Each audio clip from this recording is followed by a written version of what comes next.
Everyone, and welcome to another edition of the Final Down NFL podcast with me, Jim, Finn, and Punk Raid. We're here to talk about the NFL. Boys, how are we doing? We're back, baby. I thought we'd done with them. Little hiatus. What's going on? You've dragged me back in from the pub. What's happening? Just when you thought you were out, Punk. I Yeah. enjoyed my week off. I'm Yeah. quite used to these weeks off, so just felt like That's another week. sabbatical. For me. You had enough of them during the season, so come on. Oh! Just wait till next season, boys. Boys, the season might be over, but we need to dissect exactly what the hell happened through those 18 plus weeks. We're going to be focusing on each division. We're starting tonight with the East. So we're going to be looking through the teams. We're going to give ourselves 5 minutes apiece for each team. So we're going to start AFC, because that's the best division, best conference. AFC East. And the team that finished top of that division was actually the Buffalo Bills. So the timer starts now. Bills. They went 11-6. They had a good run towards the end. They had to beat the Chiefs, the Cowboys, the Chargers, Patriots, and Dolphins, and they did.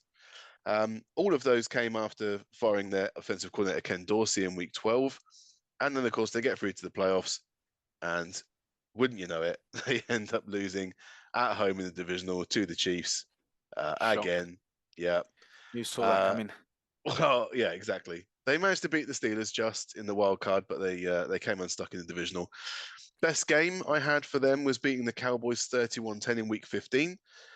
They got lucky with the away win at the Chiefs, but this was a demolition of the then 10-3 Dallas Cowboys. James Cook had 179 rushing yards and 2 touchdowns. The Bills were up 21-3 at halftime, and the Cowboys' touchdown was with under 3 minutes left in the game to make it look a little bit more respectable. Worst game I had, their fans digging out snow for 2 days just to get beaten again by the Chiefs, that time at home. So, Finn, talk to me about the Bills, sorry. What happened this Talks season? about the Bills. A lot happened this season. I didn't think they'd end up after the first few weeks and not skipping ahead to what's going to be the next team, but I didn't see them taking this division, considering how strong the Dolphins were looking and how uncomprehensive I think the Bills looked. I think they were still playing well, but we've seen from previous seasons they can do a lot more. And it just never really seemed to get going until, like you said, they put that little run together towards the back end where it really started to matter. So I didn't see them winning this division, particularly if you'd have asked me halfway through this season. I mean, I may have put them for the Super Bowl before the season, but you did, yeah. We'll forget about that part and just say, if you'd have asked me mid-season, I wouldn't have expected them to end where they did.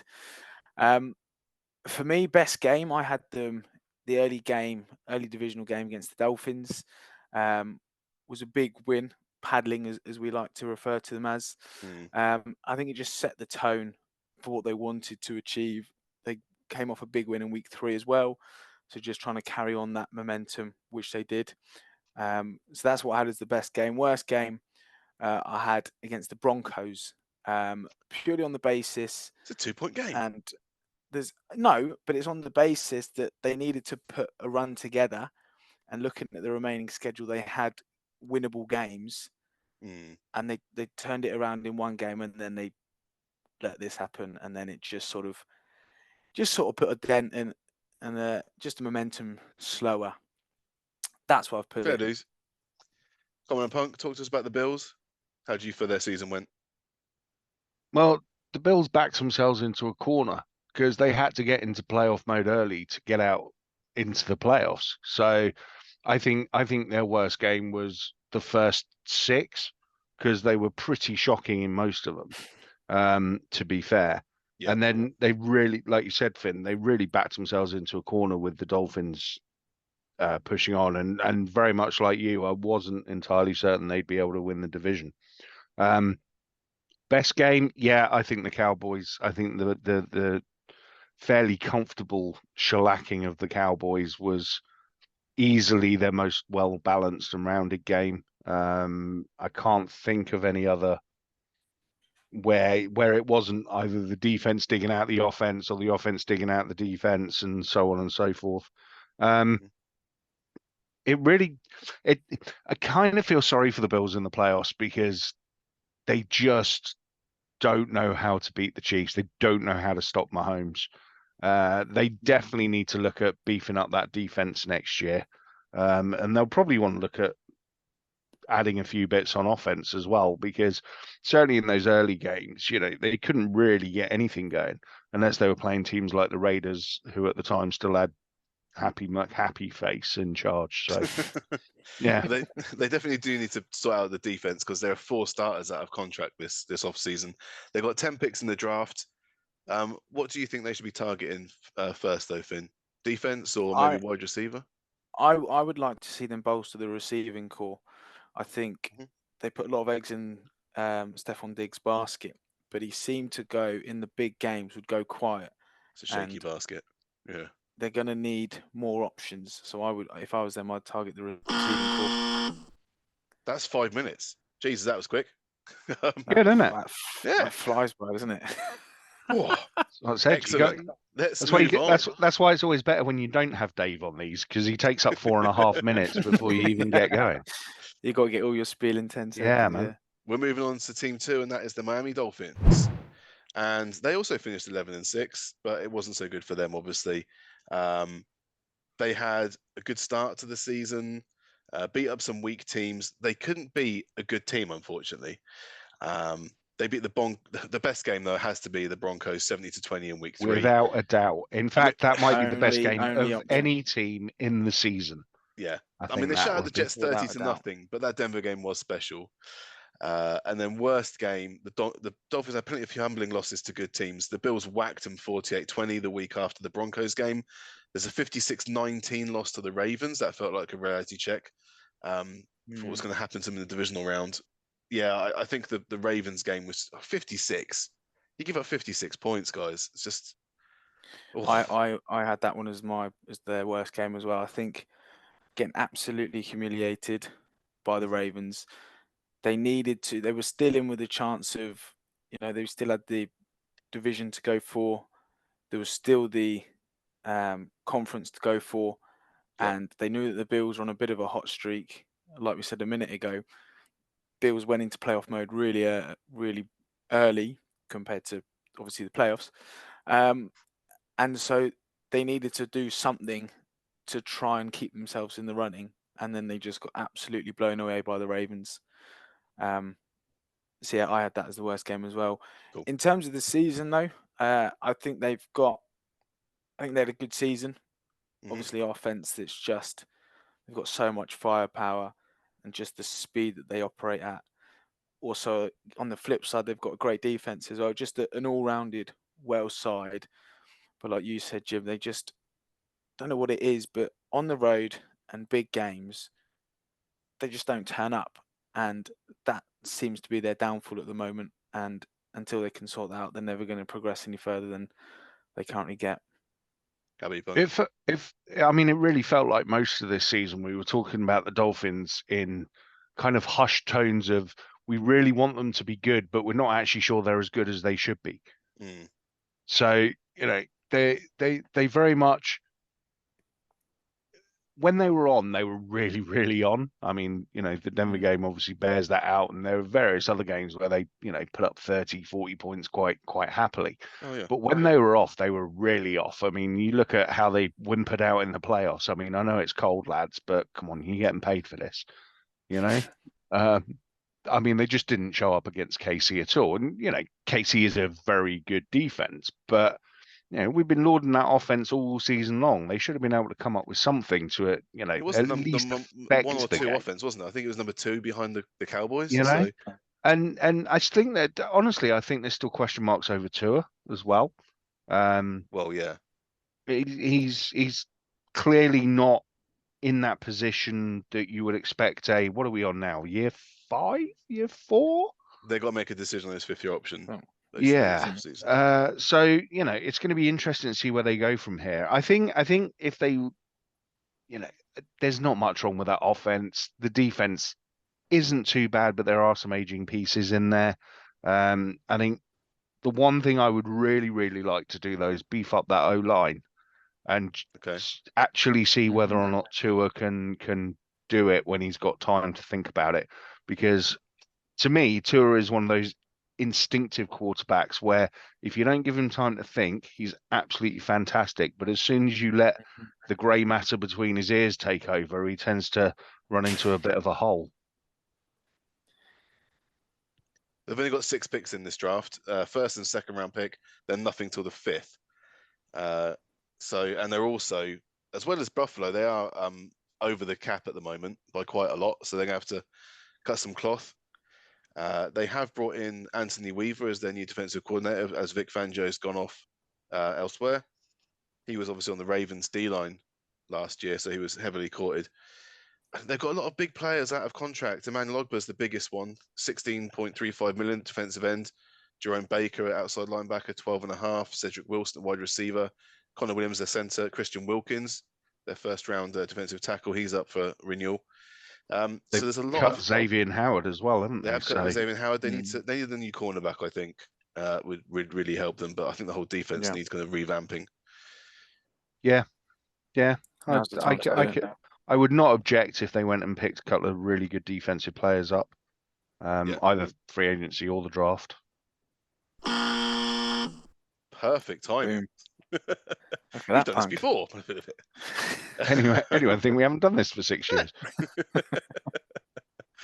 Okay, we're on to team 3 in the AFC East, and that was the New York Football Jets. They finished 7-10. So actually, despite the fact that Aaron Rodgers went down after 4 plays. If only they had Aaron Donald. They wish they had Aaron Donald. Didn't need Aaron Donald. After 4 plays, they managed a 7-10 record still with Zach Wilson. Best game I've picked, the 30-6 Week 14 win over the Texans. Zach Wilson had over 300 passing yards and 2 touchdowns. The Texans were held to 1 touchdown in the first half, and the Jets were up 24-6 before CJ Stroud went out with a concussion. So they were up by a long way before CJ Stroud went out. And the worst game I had from this year was, I mentioned the shattered divisional loss at the Dolphins 30-0. Let's face it, when they gave up on the season by not bringing an alternative when Rodgers went down, there were going to be some tough losses. They did manage to lose 27-6 to the Melee Chargers. But yeah, 30-0 to the Dolphins was pretty rough. I have to disagree on the worst game. The worst game is the first game, even though they won They it. won. They beat Yeah, the Bills. they may have won the game, but within 4 plays, their entire season came crumbling lost down their around big- their ears. That's only The if you crown believe that Aaron jewels. Rodgers is great. Well, yeah, but you know, we But you don't we have never got to even find if out, you did don't we? believe that.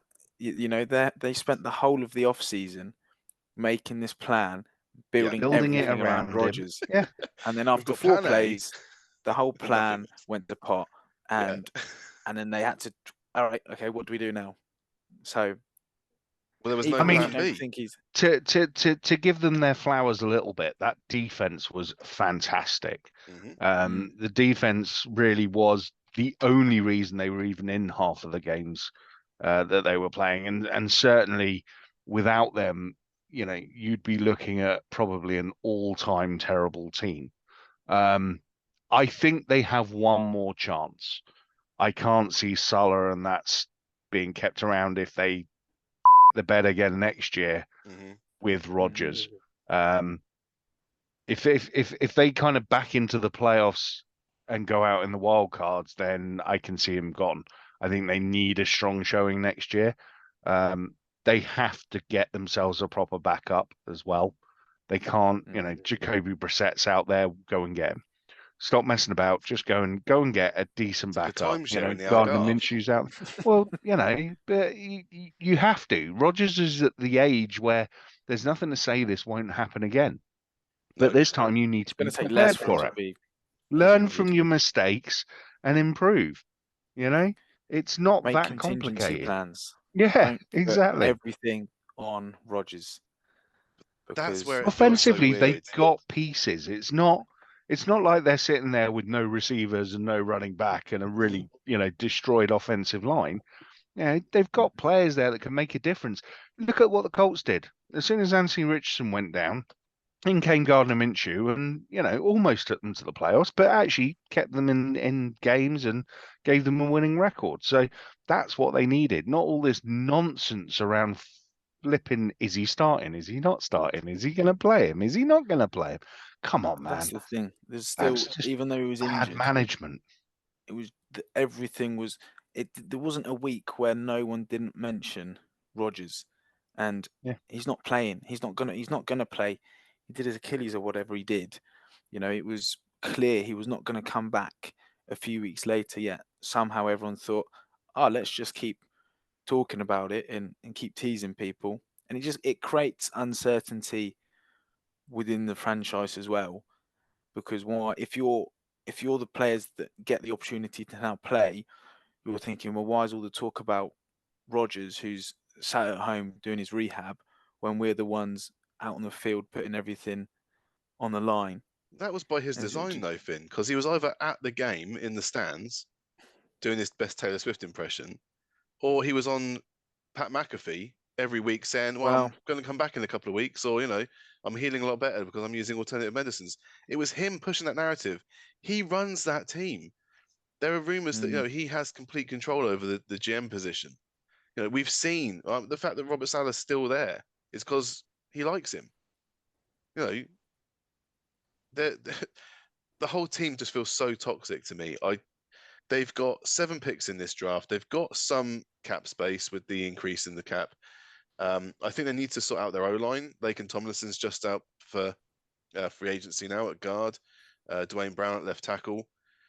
But I'd say O-line is exactly what they need to do. They need to just leave the defense alone. That'll sort itself out. But if they're going to play Rodgers again next season and put all their eggs in the basket, they have to protect him.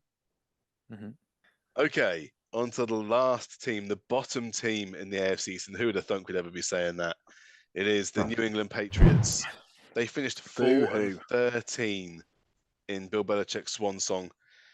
Wow. I mean, last season they were 8-9, so to go down to 4-13 is pretty impressive. Their best game, I had only 4 to choose from, but I picked the Week 7 win over the Bills, as they went toe-to-toe with that offense. Not the one over the Steelers? No. No. They scored 10 in the first half and 13 in the fourth quarter to get the win, 29-25, excuse me, and give Belichick his 300th career regular season win. So there's another good reason why I picked it. Worst game in no particular order, losing that Week 1 game to the Jets, 17-3, despite Aaron Rodgers going out on the 4th play. They lost 6-0 to the Chargers. They also lost 34-0 to the Saints. So just a few to choose from. Yeah. I put the worst one as the shutout against Chargers, and I know the Saints they were blown away, but the fact is that they only lost by 6 against the Chargers, and so all they needed was a touchdown and the game's tied, and yet they couldn't do that. I meant week 18 field goals, whatever they want. Yeah, whatever they want. But yeah, I thought you would have put Steelers as their best win. Yeah, I think there's a little bit of host prerogative going on here. I already told you. I picked a 4-point win. Hang on. Yeah, forget that. What week was the Bills win? 7. So when the Bills were absolutely diabolical, then. Well, only because they were losing teams like the Patriots. So yeah, I would suggest that was the Bills as much as it was the Patriots. Whereas when they beat the Steelers were actually playing quite well. So I think we just lost to the Cardinals. You can't say that. Of course we can. No, you can't revise. We can say it. Off one game. Let's not ruin Bill Belichick's last season, ripping into him about 5 minutes, talking about a Steelers win they got. They had 7 picks in this draft come up. They're picking number 3. My God knows the last time they picked in the top 3, but there we go. They're picking 3rd, and there's no Belichick to trade down for a guard from Chattanooga. So apparently, well, they've got the number 3 pick at the moment. Let's put it that way. They have a new head coach, Gerard Mayo. He was the linebacker coach and a former player for the Pats. It looks like Matt Groh is the GM. He's the director of player personnel. He's been with the team for 13 seasons, so it's not exactly a new hire either. But I guess... Yeah, but he'll actually be allowed to make some decisions, won't he, this time? Yeah. That'll be the difference. It'll be, you've been in your job for 13 years, you've been paid for 13 years, and you've done absolutely feck all. Now go and earn your money. So come on then, Punk. What happened with this team? Why did they go from 8-9 to 4-13? Well, it's not really going from 8-9 to 4-13. It's that continual slide into obscurity from losing the quarterback who should not be named, but also the fact that honestly, I think Belichick had just had enough. I think he was bored of it, He was and done. he was just like, whatever. I'm not spending my entire life game planning till 4 a.m. for this bunch of idiots who couldn't execute it if they tried anyway. Let's be honest, Mac Jones is not the one. If the No. Patriots don't go quarterback at 3, if they hold on to it and don't, trade out or whatever, then I think they're insane, to be honest.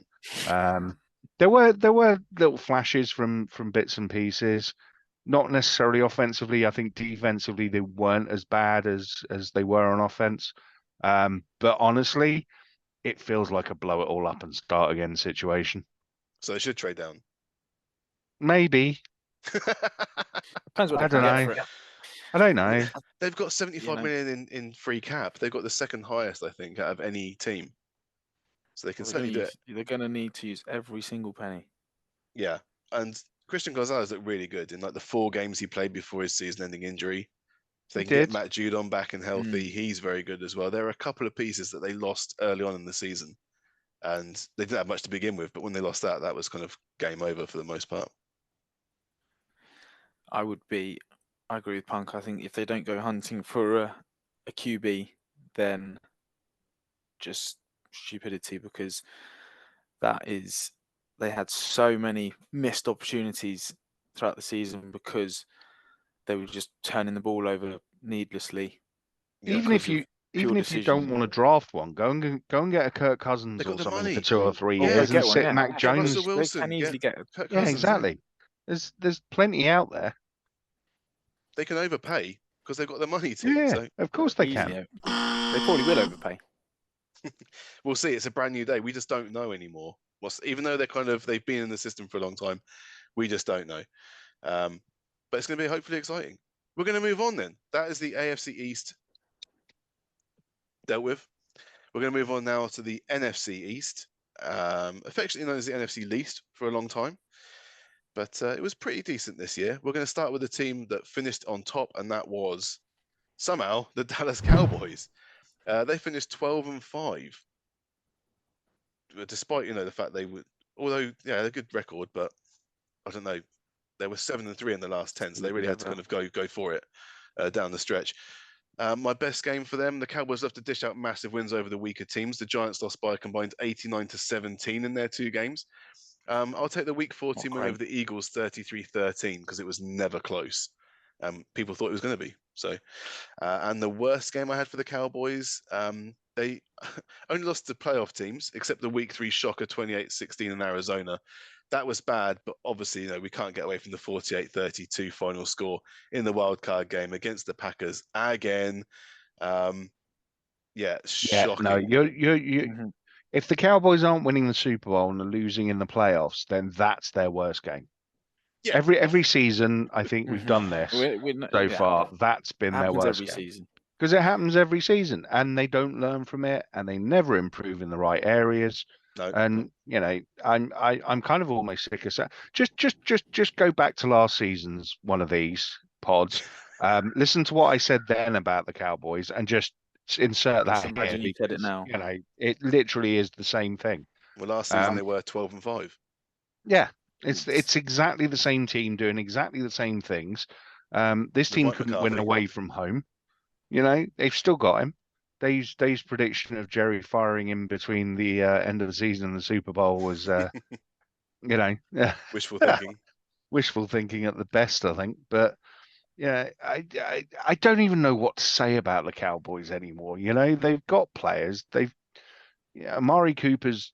I don't mean Amari Cooper. I mean CeeDee Lamb has proven himself as, I was going to say, the successor to Amari Cooper. They need a running back. They definitely need a better running back. Pollard's proven this season that he can't really carry the load on his own. So, I'm just sick and tired of talking about the Cowboys in the same way every single season. They need to do something. It is ridiculous how every season it's the same old story. They play well in the regular season, and then there's Everyone gets the hope. excited. Everyone's going, oh, this is it. This is their year. They're gonna, they're gonna carry on. They're gonna keep the momentum going. Gets to the playoffs and the pressure hits. They just completely crumble. And you would think that by this point, with it happening so often, they'd go, oh, okay, maybe there's a bit of an issue going on here and we need to address it. But yeah, I can guarantee you we'll sit here next year and we'll say exactly the same. Regular season looked good. Postseason, postseason they just fell apart, pressure hits, and lost in the playoffs. Don't call them the Paper Tigers for nothing. No. They've earned that reputation. And, as Dan Quinn's gone off to be a head coach, they've had to bring in Mike Zimmer. I mean, it just gets older and older in that coaching room. They keep in Brian Schottenheimer, and they just in what world are they looking at their coaching staff and going, I know what that needs. Yeah. That needs a bit of Zimmerman. Yeah. You know?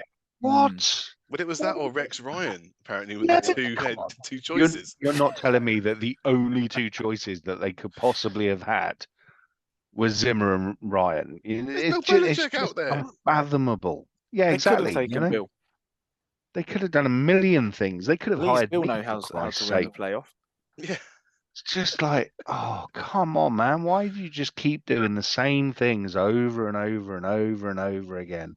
It really does just gets boring. It seems backwards. I mean, all right, I should give him a few flowers. Deron Bland getting his pick six record during the season.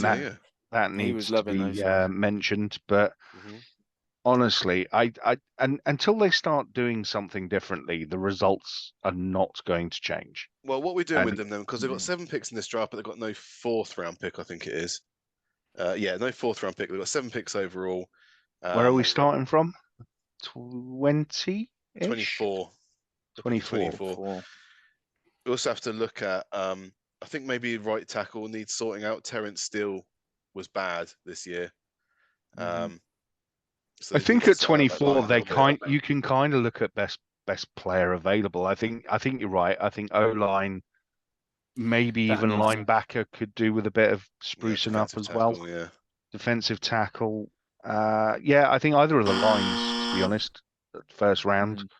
After that, we'll see. Won't make a lot of difference. Exactly. We'll be back here again next year. Yeah. Same time next year, lads. Onto the team that managed to slump into 2nd place in the NFC East, the Philadelphia Eagles finished 11-6. Flop rather than slump. 11-6. I'd use meltdown. Their last 7 games, they went 1-5 to blurp into the playoffs. Their best game, there was a stretch where they beat the Dolphins, Cowboys, and Bills at home, and the Chiefs and Arrowhead. That left them 10-1.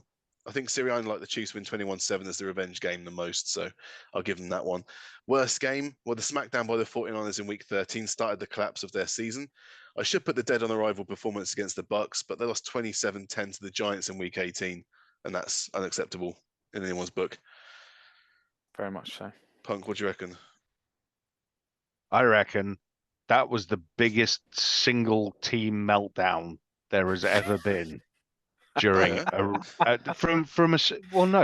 very often you will get a team that got to the Super Bowl that has a bad season the next season, but they're bad all the way through. It's like they pick up wins, they finish 7-8, the hangover, whatever it may be. Yeah, exactly, the hangover.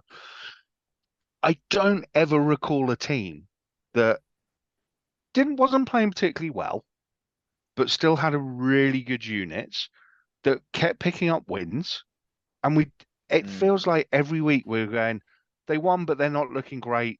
They'll click into gear at some point soon. Yep. And they didn't. It just completely unraveled and completely fell apart. The opposite. It wasn't even the opposite. It was like someone dropped a hand grenade in the middle of the meeting room and went, right, run. It was just something was off. Something was rotten in the state of Denmark through that team the entire season. Something happens. I don't know if it's we'll find out about it people later having a pop at Jalen or coaching, or I don't know what it is, but they were just abjectly bad all season. When you actually look back and look at the games, even the games that they won early, where we were still kind of making excuses for them. They weren't dominant in any of them. They were all one score kind of, I remember a game against the Commanders where, the Commanders looked like they're a bad team. And the Eagles just managed to go and score that last second touchdown or whatever, and that happened 2 or 3 times in the season. So I think, for me, I'm not saying it's a blow it all up and start again, but they really need to look at what's going on in that locker room and probably the man management style as well, because it was kind of after which game was it where they started having a go at the fans and stuff, the That was the coaching 49ers game. coaches. The one with That was the the 49ers bouncer on one, the wasn't it? sideline. Yeah, That's right. Yeah. Mm. And it was Week after the 13. bouncer on the sideline got booted out that everything fell apart. So obviously he was the main reason and the main factor for the Eagles being decent over the Just last holding them couple of together. years. Yeah, He was the glue. But yeah, no, I would say overall what started as a promising season turned into an absolute biblical nightmare. And I'm Disaster. really not sure how I feel about the Eagles going next season. I mean, they can pick I up think new players and all the rest of it, but if there's something going on in that locker room with the coaching staff, then what's going to change, really? I think, like you said, Punk, throughout the season before the whole collapse it just looked like they didn't look as fluid as they have, particularly the season previous where they got to the Super Bowl.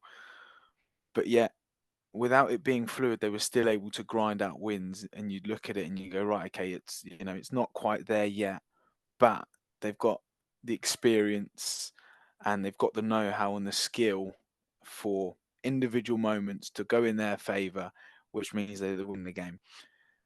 Back end of the season, it just anything and everything that could go wrong did go wrong, and just a complete shambles. yeah. It really was, and it's Uh, the only way to really put it. the defense didn't help out the offense. The defense was absolutely appalling. Sean Desai was kind of sidelined halfway through the season for Matt Patricia, who's terrible anyway, and so it didn't help anything. They've gone now. So Kellen Moore is the offensive coordinator for next season, and Vic Fangio has come across from the Dolphins to be the defensive coordinator. So Nick Sirianni keeps his job. They've got 9 picks in this draft, 2 in the second round, and then nothing in the fourth, a load of 5th round picks, and 1 in the 6th. I reckon a cornerback is vital because they were getting torched on the back end. Yeah, absolutely. I mean, you look at there are multiple games where those cornerbacks were just getting absolutely sent to the cleaners. Yep. And with that, we're going to talk about another team that has not had a great season by definitely their measurements, and that was the New York Football Giants. Finished the season 6-11. Last season they went 9-7-1 and squeaked into the playoffs. Their best game. I know I mentioned the Eagles beating, but that was a Week 18 game where Marcus Mariota had half the game for the Philly. I think that the Week 14 win against the Packers was much more impressive. Green Bay had just beaten the Chiefs and were expected to get an easy win, but Tommy DeVito dealt, and the Giants came back to win 24-22. Worst game for the Giants. To lose 24-6 to the Saints the week after the Packers shock win must have hurt. Getting waxed by the Cowboys home and away, including a 40-0 shutout in Week 1. But I'm picking the Week 8 overtime loss 13-10 to the New York Jets because that's just a bad team they lost to, and it's the Jets, obviously. And a So bad game. yeah, they don't want to lose to the Jets, and it was a home game in air quotes for the Giants. So Finn, what do we think happened here with the Giants? You can't say because Dan Jones got injured because he gets injured every year. He does get injured every year, and yeah, and And he's not very good anyway. It's not like he's gone out and they've missed. They're not missing him at homes when he gets It's injured. not Joe Let's put Burrow. it that way. Yeah. No, exactly. It's surprising, and I think the Giants will be really disappointed considering season before they were a playoff side. Yes, they scraped the playoffs, but it looked like things were coming together. They were going in the right direction, and then this season, everything went backwards, and they just never really seemed to get going. Um, not obviously Dan Jones got injured, but still there was the uncertainty around the whole QB. They weren't never really set. DeVito played a few games and looked, for the most part, relatively composed, but there were still moments. The O-line just doesn't give the quarterback any protection. And I think in about 3 consecutive games, they allowed 10+ sacks, which is just ridiculous. You can't. They That's allowed an 80 this amazing season. stat. They That's an allowed 80 amazing sacks stat. this season. That And is the considering most for any team since we've been 1990. we've been saying for years as well that the Giants have to fix the O-line. They have to fix the O-line, and they just haven't. It Nope. absolutely beggars belief what these GMs and coaches look at, They because have tried. They've tried. Andrew Thomas, Evan Neal, they're new people. And then in the last draft, John Michael Schmitz at centre has come in. So they have tried to do the line. But Evan Neal's not been They great, need more, though. despite looking great in college. A hell of a lot more. I just I as far as I'm aware, they haven't franchise tagged Saquon Barkley, and No. the best thing that Barkley can do is get the hell out of there. If he wants any chance, if he wants any chance of picking up a ring before he retires, with the injuries that he's had as well previously, he's gonna have to go somewhere else. Now, there's a team that in the Giants division that we talked about earlier that could do with a running back. And wouldn't that be an interesting switch?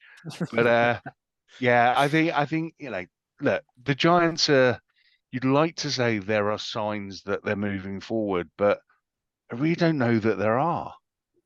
I mean, they still, like you said, Daniel Jones is permanently injured. When he does play, he's not too bad. He's not the worst quarterback in the NFL. It's not a case of you need to throw the baby out with the bathwater, but he ain't good enough. If he's not going to be fit, you can keep saying it. You've said it for 4 years, so I'll keep being right. Jesus, he's going to die on that sword.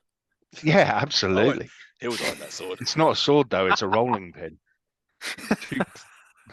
He's just going to bludgeon himself to death. Yeah, no. Look, when Daniel Jones is fit, they're a half reasonable side.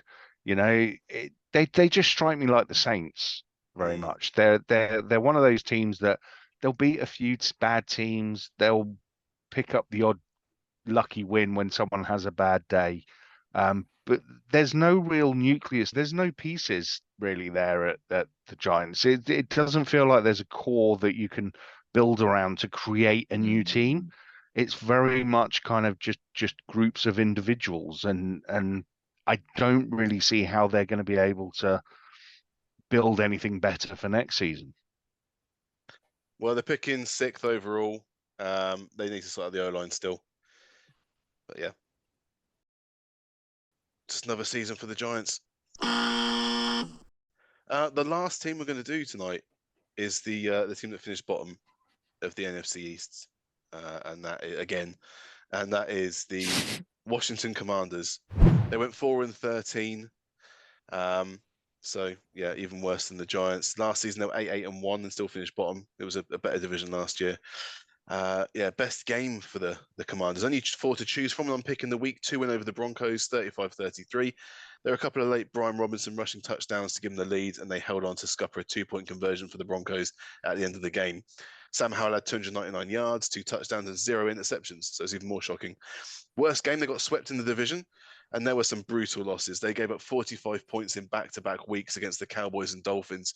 I'm picking the week 7 14-7 loss though against the Giants. The team were 3-3, but that loss was bad and ended up only getting one more win for the rest of the year.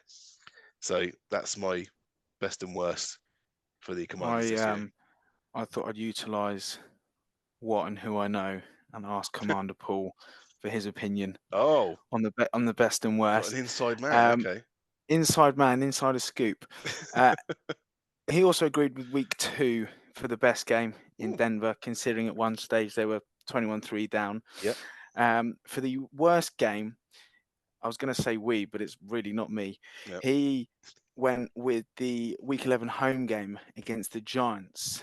Oh, the other Giants game. Due to the fact because they lost by 2 scores against the third string QB. That's Tommy DeVito. It's Tommy Cutlets. it's what the paper says. It's black and white. We go with that. Fine. All right, I'll go with his internal hurt more. Right. Yes, this is his team. But in terms of the season, I'm going to disregard the on-field stuff. From an off-field perspective, phenomenal season for them. Yes. This is the best season they've had Dan in Schneider. years. They are loving life, and I don't think they really mind that they're bottom of the division, knowing that they can go now through a big rebuild and just start plugging away and coming back to, and trying to challenge for the division. So, on the field, slightly different. Obviously, only getting 4 wins. Sam Howe showed glimpses, but he never really had enough time to really showcase what he could do, particularly with the O-line giving him no protection. No. But there were glimpses, a few trades during the season as well, meant they lost some key players. Trade with Montez Sweat and Chase Young. It was a clear signal from the organisation that they weren't caring anymore about this season. Ron Rivera's on borrowed time anyway. He's gone. They kicked everyone out basically. I mean, Dan Quinn is the new head coach. It's a weird move for me, but there we go. Adam Peters is the new GM. He was the 49ers assistant GM before taking his job. So Martin Mayhew's out as GM there. We've got a new offensive coordinator in Cliff Kingsbury. Bad move again, as far as I'm concerned. Defensive coordinator Joe Witt Jr. He came from the Cowboys with Dan Quinn. So it's a massive sea change in the front office for the Commanders. They're picking second overall. They've got almost 78 million pounds worth of cap. So they've got the most cap. They could be going out and spending a lot of money right now. You imagine Kirk Cousins going back to Washington. They've got 9 picks in the draft. They don't even need him anymore. They've got a chance to take one of they could move out. I mean, there's rumours they're moving out of the number 2 pick as well. Everyone's moving around. I think there are question marks on there should be question marks on every single quarterback, not even Caleb Williams, but you just don't know. We've seen too many times down the draft where you think someone's a surefire hit and it still doesn't work out. You can still pick up quarterbacks just as well in later rounds or lower down in the draft. So there's no guarantee you pick a number 1, you're getting a franchise star. It's going to be interesting to see what they do because, again, just like the Patriots, we have no idea what this front office is capable of. I'm more confident about the Commanders being able to improve their situation than the Giants. I think they've got pieces. I think that they've still got Brian Robinson, like you said. They've still got Terry McLaurin. Yep. Jahan Dotson's not a bad receiver. Kurt Samuel's been doing all right. Yeah. They are not a terrible team. I think I don't know about the quarterback, man. It's kind of one of those damned if you do, damned if you don't situations for them because they put their trust in Howell this season, but is it circumstance that scuppered him, or was he just actually not very good? Well, in theory, well, maybe, but we'll see. We'll see, won't we? I mean, it'll be interesting to see what they do anyway, because if they do trade back, they can do an awful lot with the pieces that they've already got as well. Keep him, but look for the future. Give him some time on the bench. That's it. 8 teams done. We have got a quarter of the way through our autopsy of the 2023/2024 season. We'll be back next week to deal with another one of them, probably the North, I'm guessing, as we work our way around the compass. I don't know which way we're going to go. Started with the North. Then. Which way does your compass go? I didn't want to start with the North because I know you'd be ripping into the Steelers so quickly. So I wanted to go with a neutral site. So, and Dave's not here because I didn't want to do the West. So we've done the East this time. But we're back next week with one of the other 3. We'll make up as we go along. Yeah, exactly. We'll make it up and we'll get through it. We always do, don't we? Can you not tell? Until next week, I've been Jim. That's been Punk Radio. Thank you very much for listening.